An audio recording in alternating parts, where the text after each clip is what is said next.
Hi, welcome back. We're coming to the end. This is the home stretch. You already have your rough draft. Now we're going to do what's called a second draft. And I'm going to show you how you do that.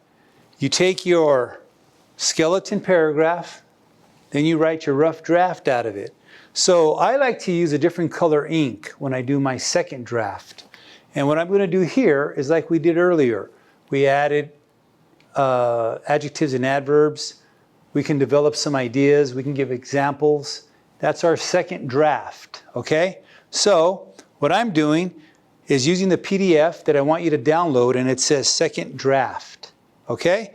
And it says this is where you get to rewrite your skeleton paragraph in sentence format. We did that already. Then we make sure that every detail, every sentence supports the topic sentence. We've done that. Now we get to add examples. So if I'm talking about the dog is well trained, I can give a specific example in here and state that. I can say, one time I asked him to stay and he stayed there for 30 minutes and I had forgotten, and when I came back he was still in the same place. So that's called examples, okay? So I can put a couple of examples. You don't want more than one or two examples in a paragraph. So I can go in there and add some examples to give it life, okay? And if you notice, the ink is starting to jump out to me, so now I'm developing just that part of it. That makes it easier, okay? So now I reread my paragraphs and I say, does this really say what I want to say? Well, no, I wanted to say this also. Now I can just fill that in wherever I need it to. Oh, I forgot to mention this. I could add that in there and say it. So can you see how these are becoming well developed?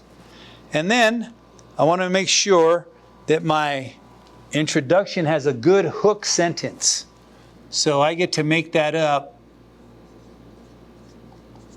depending on what I want them to think. So I can say, pets are amazing. That's a good hook. Okay? Pets are difficult. That's another good hook.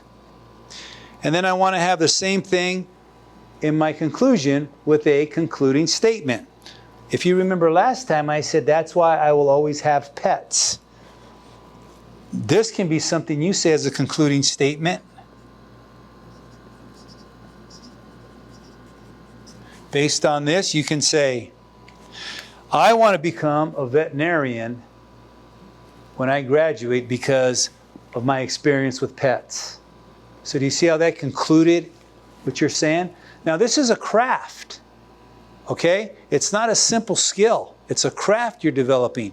And the more you write, you follow this amazing program, you're going to become an excellent writer. Now, with this is done. So this is known as your second draft.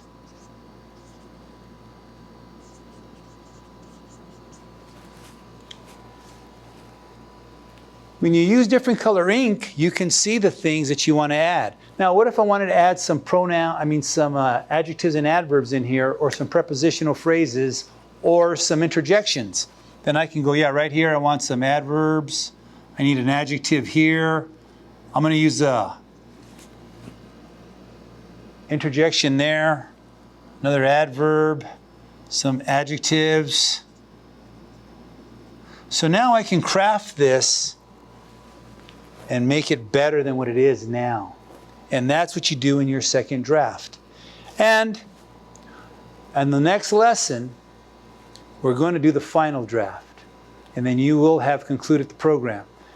So go ahead, take your rough draft out of your writing portfolio, use your second draft PDF format, and start filling this in. And then I want you on your own to write the final draft. That's the draft you're going to turn in for the grade. This, the first draft, you are probably at a B-, just the way you structured it, using the sentence structure, using the parts of speech. Your second draft turned it into a B+ or an A-. Your final draft should be an A. If I were your teacher and you follow this format and you did used your parts of speech to write grammatically correct sentences, then you're sitting at an A-level writing ability. Okay? So go ahead, follow this up, finish your second draft, and then turn it into your final draft, and I'll see you in the final lesson. Thanks.